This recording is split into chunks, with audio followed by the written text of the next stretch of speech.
The trade and economic policies of the European Union make it one of the most powerful economies in the globe. Accounting to about one-fifth of the world's exports and imports, it is the leading trade power of the world and has always created conditions for trade to flourish. This makes the European Union a dynamic worldwide economic structure. It plays an important role in the global trade and trade dialogues. The current members of the European Union are Bulgaria, Austria, Belgium, Finland, Croatia, Cyprus, Ireland, the Czech Republic, Denmark, Luxembourg, Estonia, France, Germany, Portugal, Malta, Hungary, Spain, Italy, Latvia, Lithuania, Slovenia, the Netherlands, Poland, Romania, Slovakia, Sweden, Greece and the United Kingdom. The foundation of the European Union was supranational, where there was no place for war even in the thoughts. Democracy would be reinforced according to the Schuman Declaration, which was made by Robert Schuman and other noted leaders in 1950. Another declaration laid in 1951 by the name Europe Declaration has similar thoughts. However, the final pillars were laid by the Maastricht Treaty, which was functional from November 1st, 1993. The whole idea of the treaty was to enhance Europe politically and economic assimilation by developing one European currency, euro, which was effective in 1999, unified foreign and security policy, common citizenship rights, and by increased collaboration in the zones of asylum, immigration and legal matters. The original treaty has been amended by 3 more treaties of Amsterdam in 1997, Nice in 2001 and Lisbon in 2007. The Founding Fathers of the European Union. There are 11 men who are considered as the Founding Fathers of the European Union. However, there are many others who have contributed to the founding of this powerful union. The list below has been randomly written, and every person, irrespective of the order, have played important roles in the creation of the European Union. Konrad Adenauer. Konrad was the first Chancellor of West Germany and wanted to bring about peace between West Germany and France when he was holding office between 1949 and 1963. He was successful in doing so when the countries signed the Elysee Treaty in 1963 and the countries became friends. Joseph Bach. Bach was the Prime Minister of Luxembourg and is credited with the establishment of the Benelux Customs Union and the European Coal and Steel Community. The Messina Conference of 1955 was Bach's work, and it was here that the base of the European Economic Community was laid in 1958. Johann Wilhelm Behn. Behn is the one who had created the common market, or single market, as it is popularly known as. Winston Churchill. Churchill was the Prime Minister of the United Kingdom during the World War II. In order to avoid any more wars in Europe, he had vouched for a united Europe which would be structured democratically. Alcide de Gasperi. The Prime Minister of Italy for the period between 1945 and 1953, Gasperi was a very experienced man, and he skillfully mediated between the European states. He created the Council of Europe and caused the reunion among them. Walter Holstein. Another important person in creating the common market, Walter Holstein was a German diplomat who then served as the European Commission's first president at the European Economic Community for the period from 1958 and 1967. Sico Mansholt. A Dutch politician, Mansholt was also a farmer. He had seen the Dutch famine of 1944, and his idea was to make Europe self-sufficient in food. This led to the common agricultural policy. Jean Monnet. Monnet has also been referred to as the father of Europe. He always wanted to see a unified Europe. His revolutionary efforts were the key to the formation of European Coal and Steel Community, what is known as European Union today. He helped in the creation of Schuman Declaration of 1950. Robert Schuman. Schuman was the Foreign Minister of France between 1948 and 1952. It was Robert Schuman who created the Schuman Declaration along with Monnet. The declaration contained an agreement which said that the production, French and German productions of steel and coal would be placed under a single international authority. Paul Henry Spaak. Spaak was the Prime Minister of Belgium and had significant roles in NATO. Council of Europe, United Nations, and the European Coal and Steel Community. He was also responsible for the creation of Treaty of Rome of 1957. This treaty led to the formation of European Economic Community. Spaak was also a negotiator in the Benelux Customs Union of 1944. Altiero Spinelli. Besides being a part of the Italian Renaissance in the World War II, he was also the writer of Spinelli Plan of 1984, which was the commencement of the process that would conclude in the Maastricht Treaty and the formation of the European Union. Thoughts on European unity before 1945. Europe had earlier been united by several mighty empires.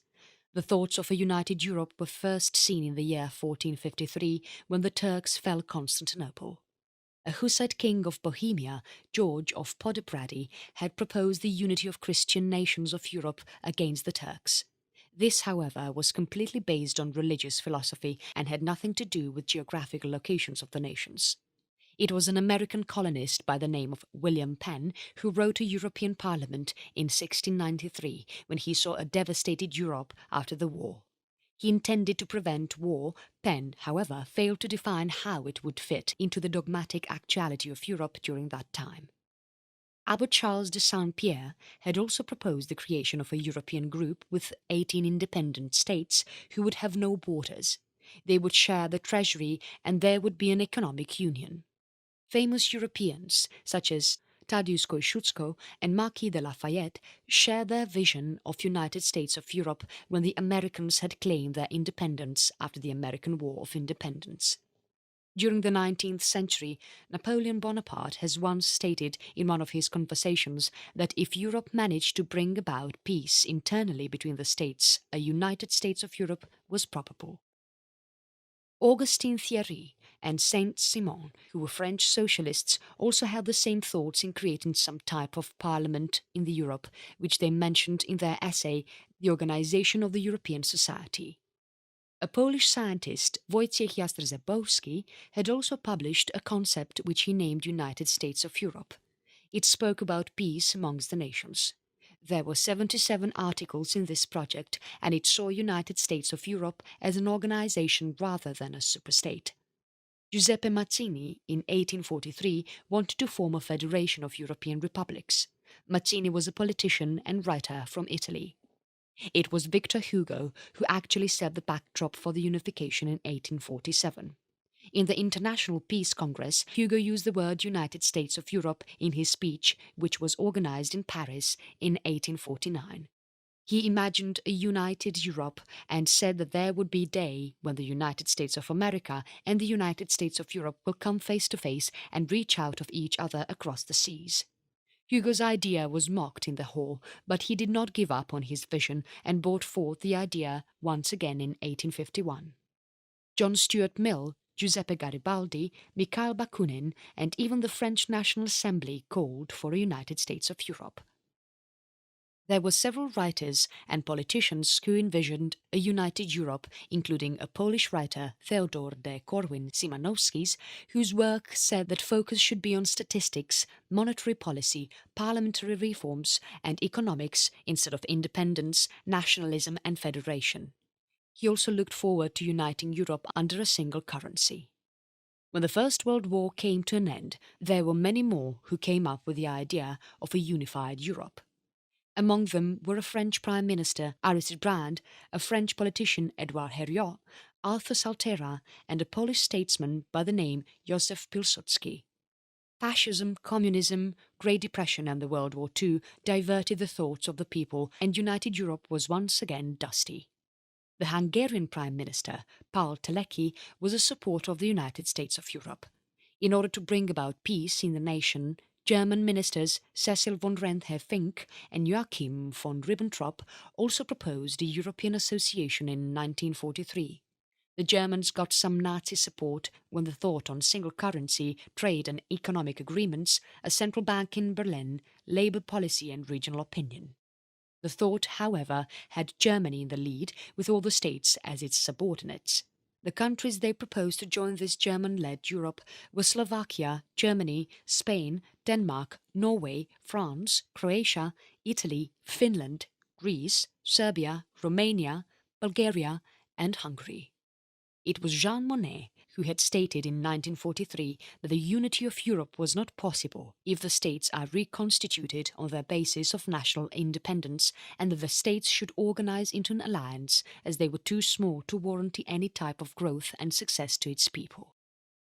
European Coal and Steel Committee to Treaties of Rome, 1945 to 1957. Europe was the worst to have suffered the effects and after effects of World War II. The Holocaust and bombings of Nagasaki and Hiroshima left the people wanting for a united Europe once again so there would be no war. The nuclear weapons unveiled in the war left everyone horrific. To make sure Germany didn't indulge in the production of such weapons again, their industry was dismantled partially. After the war, people looked forward for a peaceful Europe once again. In 1946, Winston Churchill called for a United States of Europe once again. This time, no one tried to suppress this call, and the Council of Europe was founded in 1949. In the subsequent year, Robert Schuman suggested for a community which would incorporate the steel and coal industries of Europe. Both coal and steel are the two vital elements required to build war weapons. This speech was given by Schuman on May 9, 1950, after which the Treaty of Paris was signed in 1951 by Italy, West Germany, France and the Benelux countries, which founded the European Coal and Steel Community. Belgium, Netherlands and Luxembourg together were known as Benelux countries. The International Authority for the Ruhr, which was responsible for the regulation of coal and steel in West Germany, ended their control with the signing of Treaty of Paris, which declared that the activities of the coal and steel for West Germany would now be taken care of by the European Coal and Steel Community.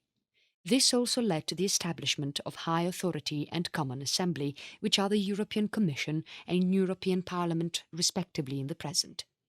Jean Monnet was the president of the High Authority, while Paul Henry Spark took the place of the president for Common Assembly. The Court of Justice was set in place, which would make sure that the laws of ECSC and the articles mentioned in the treaty would be enforced. There were 7 judges who were appointed for a period of 6 years after the mutual agreement of the national government. The judges were simply required to be qualified for the position irrespective of their nationalities. A consultative committee was also created, which is the Economic and Social Committee today. The 30 to 50 positions were equally divided amongst the dealers, workers, producers and consumers of steel and coal sector. The committee played an important role in controlling the expenditures and budget. The money of the community was spent on social housing activities, re-employment and in the concerned sectors. There were some documents which were leaked in 2009 which showed that a group known as Bilderberg Group was also supporting the Union of Europe. The Bilderberg Group meetings were private meetings held annually where people from Europe and North America who belonged to the elite class, political, finance, media backgrounds and other experts of various industries were involved. Between May 29th and 31st, 1954, the first meeting was held in Netherlands at the Hotel de Bilderberg in Oosterbeek. This group had supported single currency and a common market in Europe. The market would have lower tariff rates compared to the rates in the outside world. It was only at a conference at Messina that the Spark Committee was formed, which was an intergovernmental committee that prepared the Spark Report, which contained the conclusive report and was presented to the 6 member states of the ECSC. In the Venice conferences, which took place on May 29th and 30th, 1956, the Spark Report was accepted and a conference of the Intergovernmental Committee was organized. The conference was centered on the economic harmony of Europe. This also led to the signing of Treaties of Rome in 1957, thereby establishing the European Atomic Energy Community and the European Economic Community. 3 communities, 1958 to 1972. The European Communities or European Community is a merger of 3 international organizations which were administered by the same set of rules. The 3 institutions were the European Coal and Steel Community, European Economic Community and European Atomic Energy Community. The European Economic Community was the most important among the 3. The Committee of Permanent Representatives was founded in 1958. The role of this committee was to develop the agenda for the Governmental Council of the European Union conventions. It may also take some bureaucratic judgments. It supervises and synchronizes the work of 250 committees and working parties made up of public servants from the member states who work on matters at the technical level to be conversed afterwards by Coreper and the Council. The Presidency of the Council of the European Union chairs the meeting. The Parliamentary Assembly, which was the Common Assembly, earlier had a meeting on March 19, 1958, where they elected Robert Schuman as the president for all the three communities. In the year 1960, Norway, Sweden, Austria, United Kingdom, Denmark and Portugal founded the European Free Trade Association in Stockholm. This association came into force on May 3, 1960. Denmark, United Kingdom, Norway and Ireland looked forward to being members of the communities. Sweden, Austria and Switzerland requested for economic relationship covenants. Charles de Gaulle, who was then serving as the president of the French, opposed British membership, calling it a Trojan horse of the United States. An additional crunch was caused in regard to suggestions for the funding of the Common Agricultural Policy, which came into power in 1962. The provisional period, where verdicts were made by harmony, had come to an end. The Council decided by taking a majority's vote. De Gaulle's disagreement to supranationalism and dread of the other adherents challenging the CAP resulted in an empty chair policy where French members were removed from the European establishments till the French veto was restored. Ultimately, on January 29, 1966, a compromise was got with the Luxembourg Compromise, where a gentleman's agreement states that the members could use a veto only when there is a question of national interest. Merger Treaty. There was a pact made on September 24, 1963, between the members of the administrative bodies of the three communities. After a year, it was decided that there would be 9 members in the single commission. There would be 2 members each from the larger states of Germany, Italy and France, while there would be 1 member each from the smaller states of Netherlands and Luxembourg. On April 8, 1965, the merger treaty was finally signed and it was enforced on July 1, 1967. All the three communities were governed by the same institutional structure. Jean Rey was made the first head of the commission. He was appointed on July 6, 1967.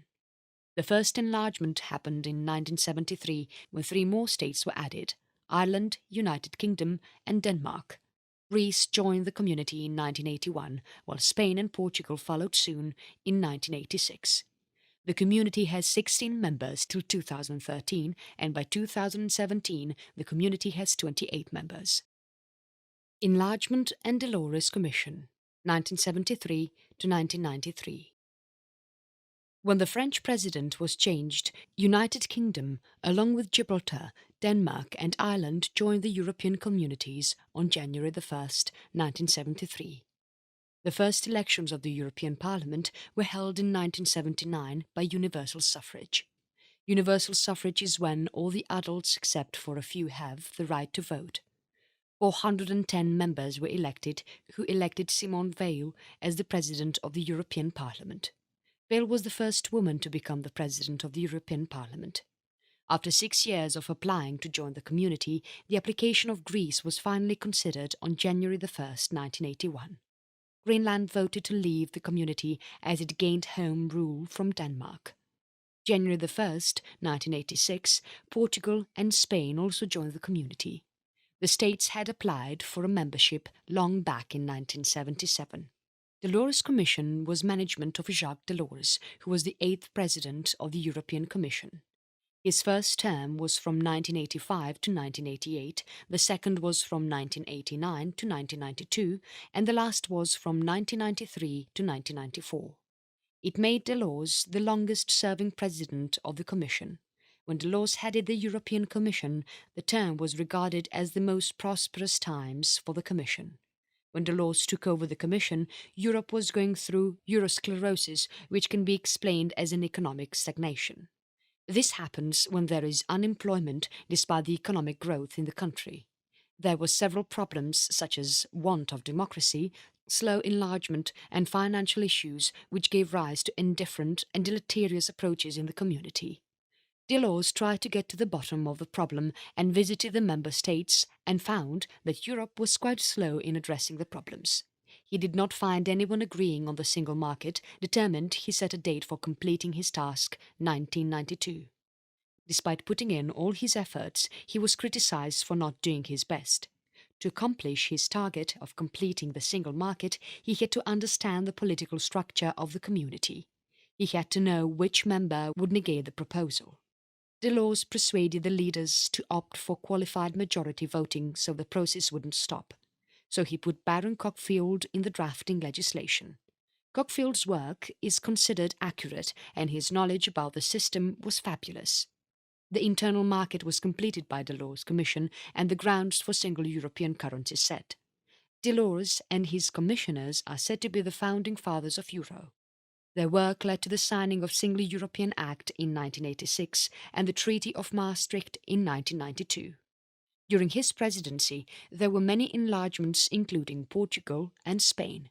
Soon after the reunification of Germany, Finland, Sweden and Austria joined the community in 1995. 2004 onwards, the gates to the community were opened to Eastern countries too. Creation of European Union, 1993 to 2004. The European Union was created once the Maastricht Treaty was enforced from November 1st, 1993.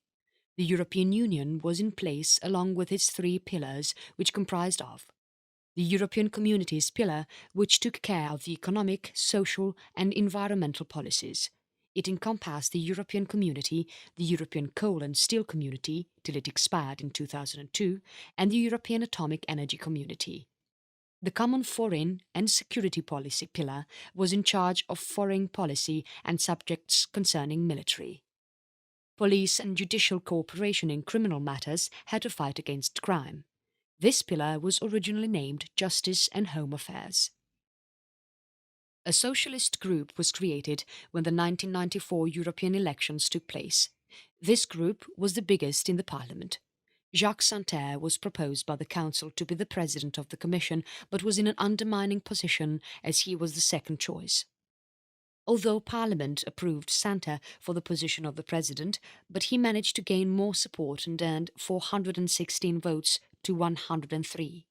He used his powers to select his commissioners and they took control of office on January 23, 1995. Sweden, Austria, Finland, Iceland, Norway and Liechtenstein became a part of European Economic Area, which was a body that was enforced since January 1st, 1994. This body permitted European Free Trade Association for states to join the single European market. The preceding year, Schengen Agreement was made between 7 members. The purpose of this agreement was to remove all borders checks that would permit all the vehicles to cross common borders of the signatories without any checks, synchronization of visa strategies. By the end of 1996, of almost all the members had signed this agreement. There was more development seen in creation of Euro. On January 1st, 1994, the European Monetary Institute was established. The aim of the European Monetary Institute was to supervise the second phase of the monetary union. The group first met on January 12, 1994, along with its first president, Alexander Lamfalussy, who was later on replaced by Wim Duisenberg in 1997. The European Economy and Monetary Fund aided in the cooperation between the member of the states and national banks, thereby laying the foundation for Euro. The European Monetary Institute was dissolved on June 1st, 1998, and the European Central Bank and European System of Central Banks were founded. Euro launched. The Euro was finally launched on January 1st, 1999. When it was launched, there were 11 member states that had agreed for Euro. Soon, Greece also adopted Euro, thus becoming the 12th country to accept Euro as their currency. Together, they officially introduced Euro on January 1st, 2002. All the old notes and coins were put into circulation. Later, Slovenia on January 1st, 2007 joined in as the 13th member state. The euro is at present the single currency for 19 countries of the 28 members of the European Union and 4 additional countries from Europe that have been given permission to use the euro. Many special member states' territories that are outside the borders of Europe, such as Azores, Guadeloupe, Martinique, Madeira, Guyana, Canaries, Reunion, and the collective territories of Saint Pierre, Mayotte, and Miquelon also use the euro. Between 1991 and 2001, the Yugoslav War stimulated the European Union to form the Common Foreign and Security Policy. This organization was given the responsibility of security and defense actions. However, the European Union failed to take action on time, and the peacekeepers of the United Nations could not prevent the Srebrenica massacre, which happened in 1995 in Herzegovina and Bosnia. Genocide killed about 8,000 Bosniak young boys and men. Europe had never witnessed such a massacre since the World War II. The North Atlantic Treaty Organization had to intrude to force the opponents to negotiate. The community budget of the Commission for 1996 was not approved by the Parliament. The Commission was charged with deceit, financial mishandling and favouritism. Before the Parliament could throw them out, the entire team of Santer's commissioners put down their resignation.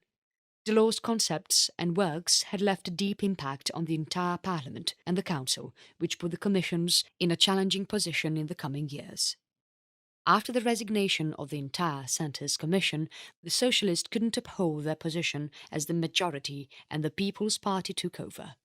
Soon the Prodi Commission, which was led by the Italian ex-Prime Minister Romano Prodi, established the European Anti-Fraud Office. Prodi's commission took over the office on September 13, 1999. The European Anti-Fraud Office, or OLAF, is mandated by the European Union with protecting the financial securities of the European Union. The establishment has been assigned 3 tasks: to battle swindle affecting the budget of the European Union, scrutinize dishonesty by staff of the European Union institutions, and cultivate anti-fraud regulations and strategies. Some of them describe Prodi as the first Prime Minister of Europe. On October 18, 1999, Javier Solana was appointed as the Secretary-General of the Council and the strengthened High Representative for the Common Foreign and Security Policy. Solana was in the position for 10 years and was replaced by Baroness Ashton on December 1, 2009, after holding the position for 5 years, 2009. The position was taken care of by Federica Mogherini, who serves the position till date. Solana was also considered by many as the Foreign Minister of Europe.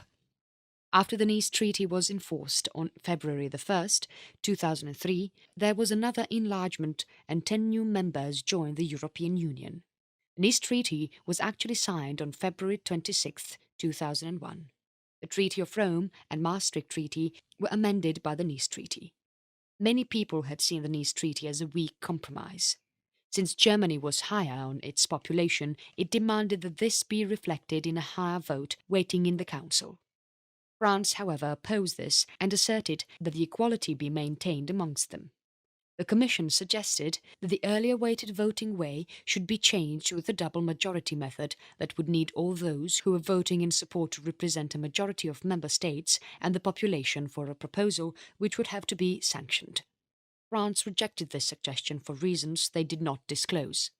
A negotiation happened that offered for a double majority of votes cast and member states, and where a member state might appeal for authentication, the countries who were voting in support signified sufficient proportion of the population of European Union. European Union, 2004 to present. The largest transnational elections to happen in the European Union were between June the 10th and 13th, 2004. 25 members participated in this biggest transnational election. The European People's Party European Democrats came out victorious for the second time. The 6th parliamentary elections also witnessed the lowest voter turnout, which was 45.5%. It was the second time it had gone below 50%. Voter turnout is the percentage of people who are eligible to vote in an election. The new parliament approved José Manuel Barroso to become the next Commission President on July 22, 2004. Barroso and his 25 commissioners did not get a smooth road to walk on. Parliament questioned the number of candidates he had, and because of this he had to withdraw and select once again.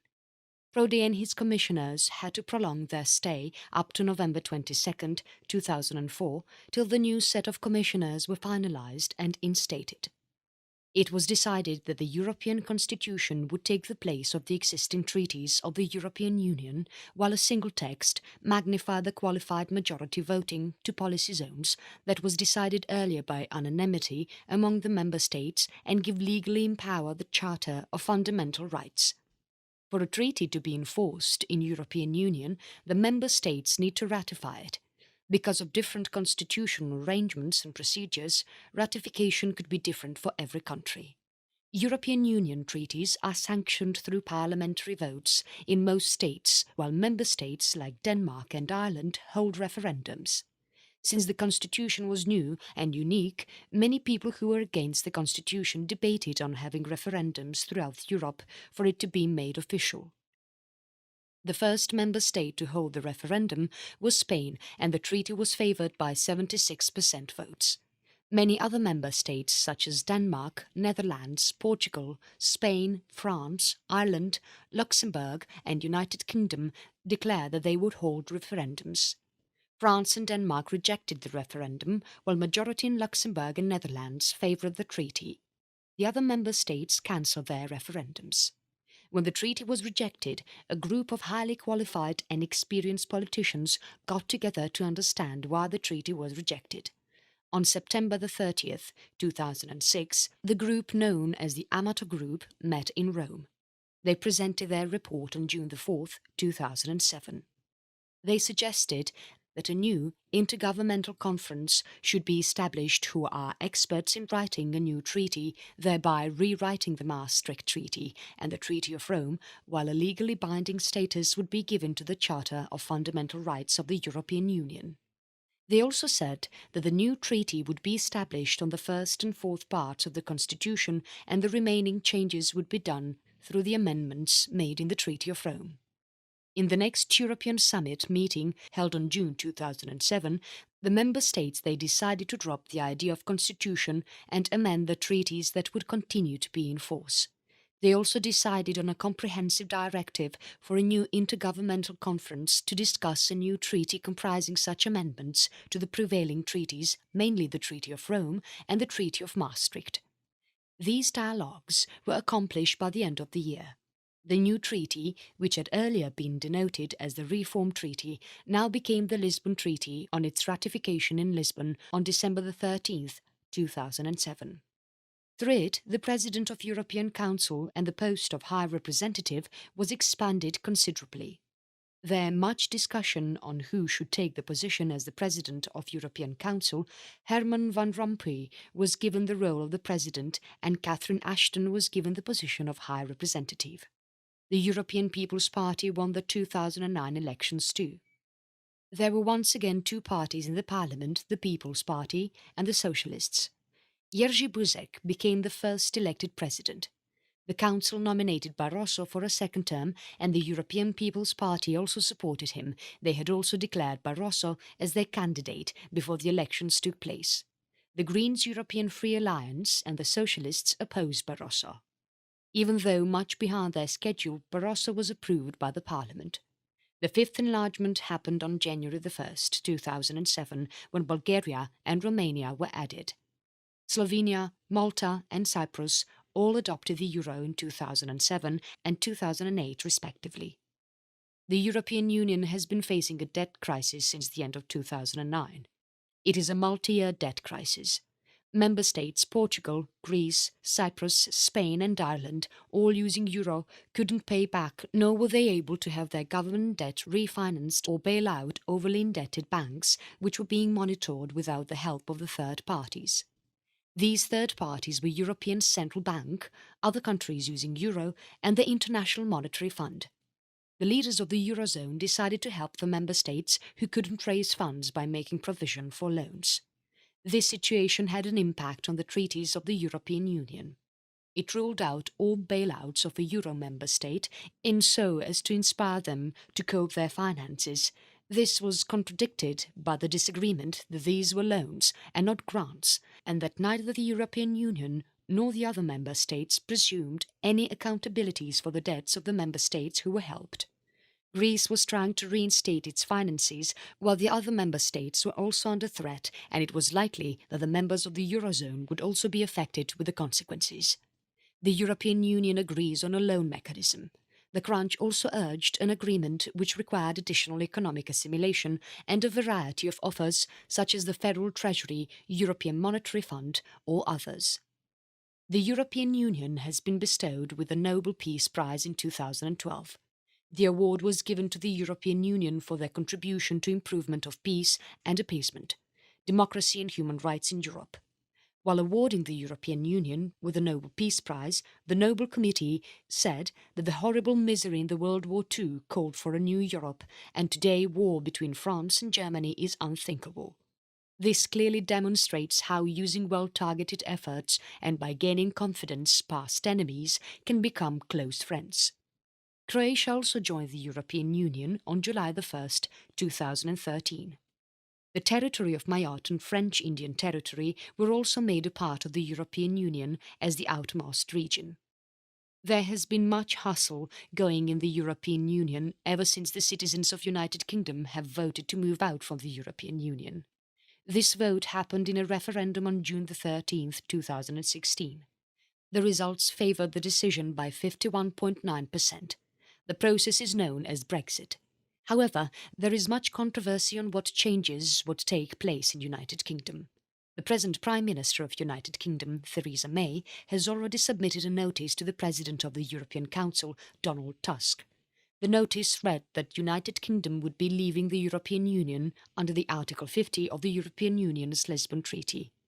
This notice has marked the official beginning of United Kingdom and European Union negotiations on what their relationship will be once Britain moves out of the Union. This decision would come down hard upon the 3.5 million citizens of the European Union who are residing in United Kingdom. A cloud of insecurity hovers them, as they are yet to know whether or not they would legally be permitted to stay in Britain. Besides, around 44% of the exports of United Kingdom are absorbed by the European Union.